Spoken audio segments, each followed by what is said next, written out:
everybody. My name is Pablo Rojas Copari. I work at ODIR. I am the migration advisor of the organization. So I'm going to start by introducing maybe what we name drivers of attitudes towards migrants, which is going to really sort of like explain a little bit about how people feel and think about migration and how that is connected to a certain elements, such as values, political leanings, and what are shapers of migration attitudes.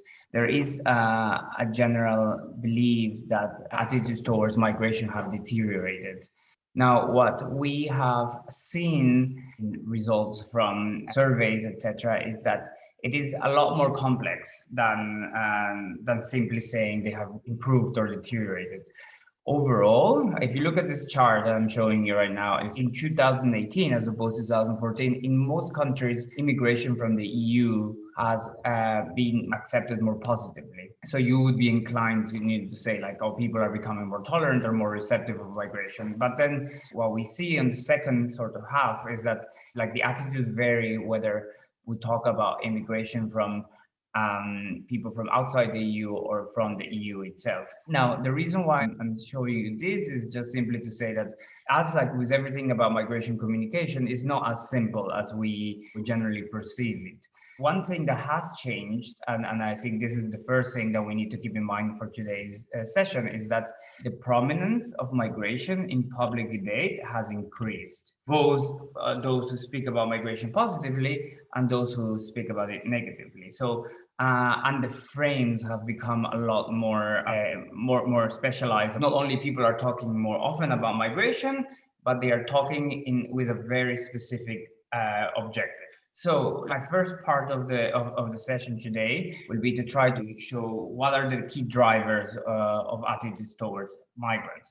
As if you are going to be doing work in trying to influence communication on migration, it's important that you understand, like, you know, what makes people think or feel about migration in a certain way or not. Some of those are more influenceable than others. You may be able to sort of influence some of those elements through your work in NHRI, etc., if that is within your mandate. Some, they form the basis of who people are. So this is a very simple chart, but this is a very useful because it tells you like more or less like 6 key drivers of the attitudes towards migration. I think we're going to start by like focusing on the first 3 ones, because these are more like very personal things and things that it takes a lot more effort to see how you can influence. So these are values, political preferences, and the immediate context. And the second part is more about how migration is discussed and, you know, how prominent the topic is and where it is discussed and by whom. And there perhaps you can argue that there is more space for you to be sort of like influenced.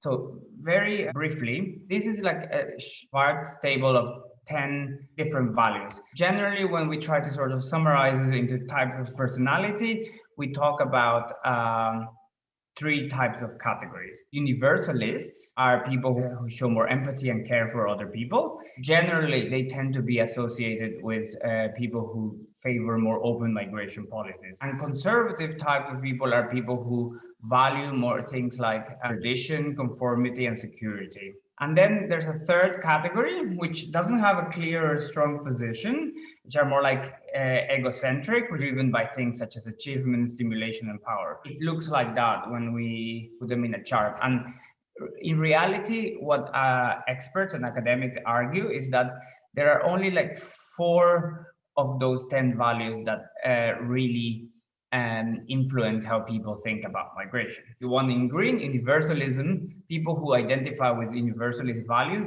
generally tend to be thinking more positively about migration and actively trying to do that. Whereas the 3 values that tend to more negatively affect how people think about migration are the ones that you have identified: tradition, conformity, and security. The other ones, they don't really drive in great ways how people think about migration. Why is it important to understand this value system? It's because, as we're going to see in the second half of the session today, Increasingly, we have been talking about value-based communication. In your communication on migration, you should be targeting that value and reassuring some of the anxieties, etc.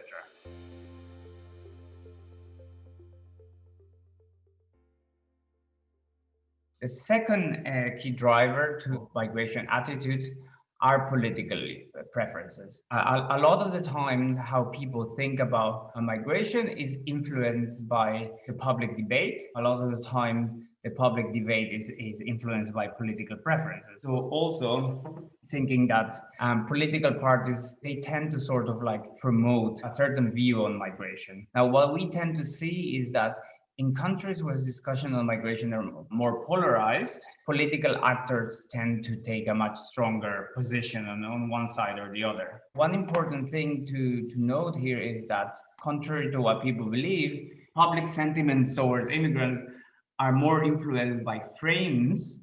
And frames is like the sort of like the objective or the messaging that political leaders take, more so than the size of immigration flows. This explains why, for example, in certain countries, like in Central European countries, migration has taken such an important role in public debate, also in the political realm, even so the size of immigration flows are a lot smaller, or like you would argue that they don't merit such a prominence in terms of a topic.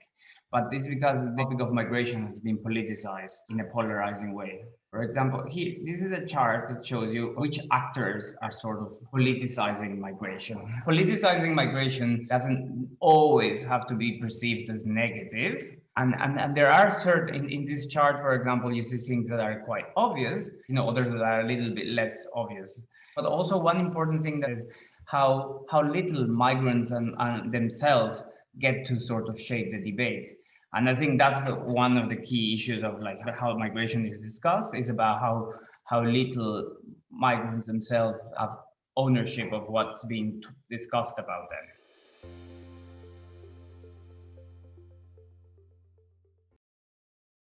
Third driver is the immediate context. The idea is that there's a correlation between how much contact there is between people and immigrants and how they think positively about that.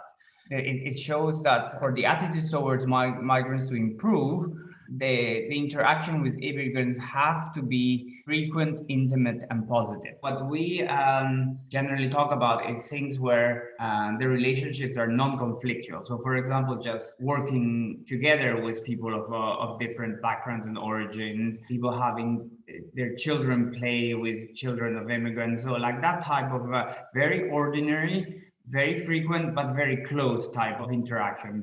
These are generally seen as being the best way of improve attitudes toward migrants, sort of break down negative stereotyping, and so on. And it also reflects on why countries with higher levels of immigration tend to be more pro-immigrant.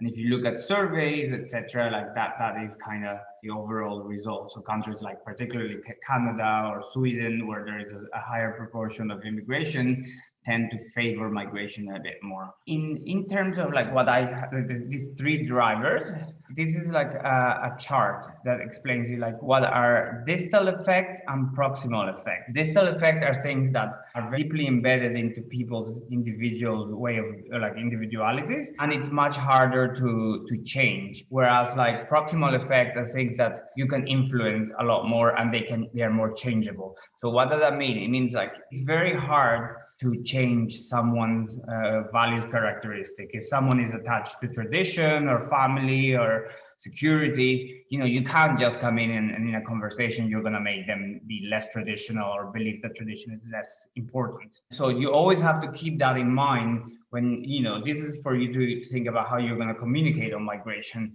It's very hard to change people's personality types, their basic values, etc. So you need to sort of like incorporate that into your message. Whereas like things that you could do very easily and have a lot of impact on how people perceive migration is facilitating contact, facilitating people getting access and accurate information on migration, etc. And so what this chart is showing you is like more or less like things that you can more easily change, then the ones at the beginning are the ones that it will be very, very, very hard to change, but that you need to frame your communication around those things.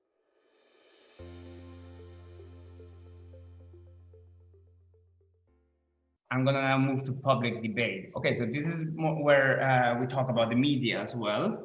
Media is just one element of the public debate, but is actually perhaps the most influential on how we talk about migration, even more so than political framing. This is where it's really important to try to understand what the media does, because prominence means like the media is able to constantly discuss the topic of migration and constantly keep the topic alive. And framing is like the media will choose what type of focus to give on the topic of migration.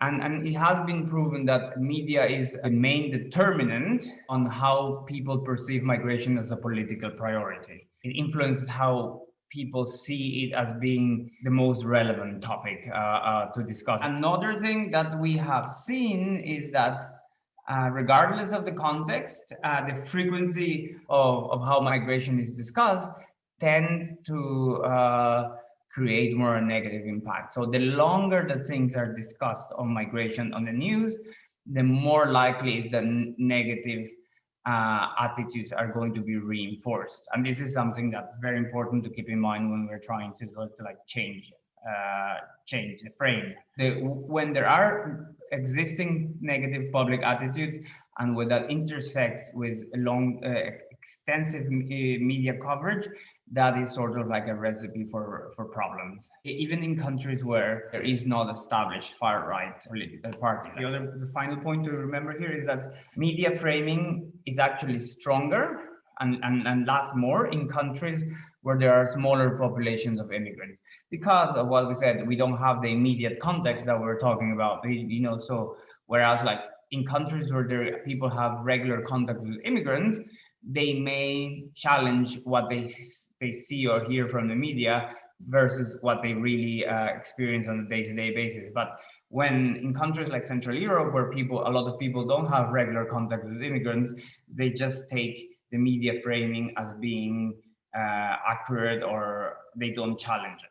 But another point that is also very important is, first, how often do you get to see refugees and migrants being at the sort of forefront of telling stories, etc. And what we see is that in the large majority of media articles and media coverage, two-thirds of those, they are generally perceived as subjects rather than agents of. So there's very little articles about migration written about by migrants themselves, or there's like even so there has been an increase of this, still is like personal experiences and personal commentary is not the norm, and that sort of helps to perpetuate the subjectivity of migrants, them being considered as something you talk about and that are alienated from the discussions going on around them.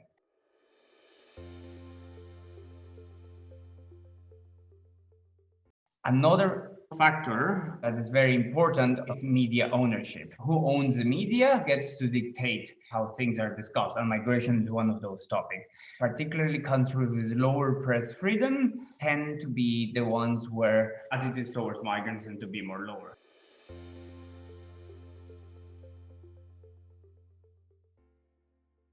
And finally, the last point is about the role of social media. And social media is particularly important in forming attitudes towards migrants, because social media has the capacity to make an issue much bigger than it is in a very quick way.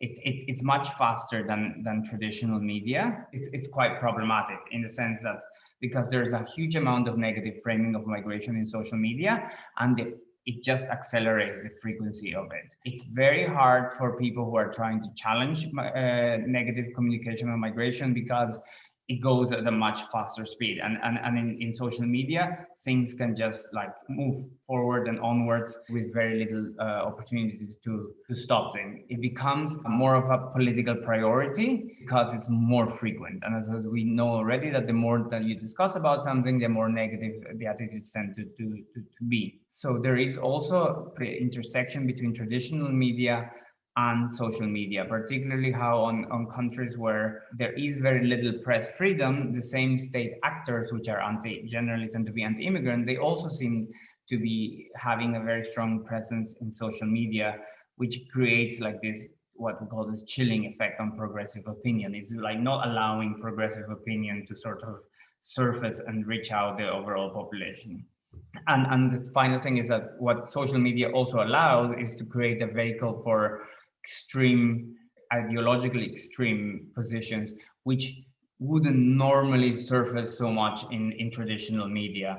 There's a lot of things that can get away through social media that you're not able to pinpoint who is the origin of it, and those who are framing migration in a negative context know that.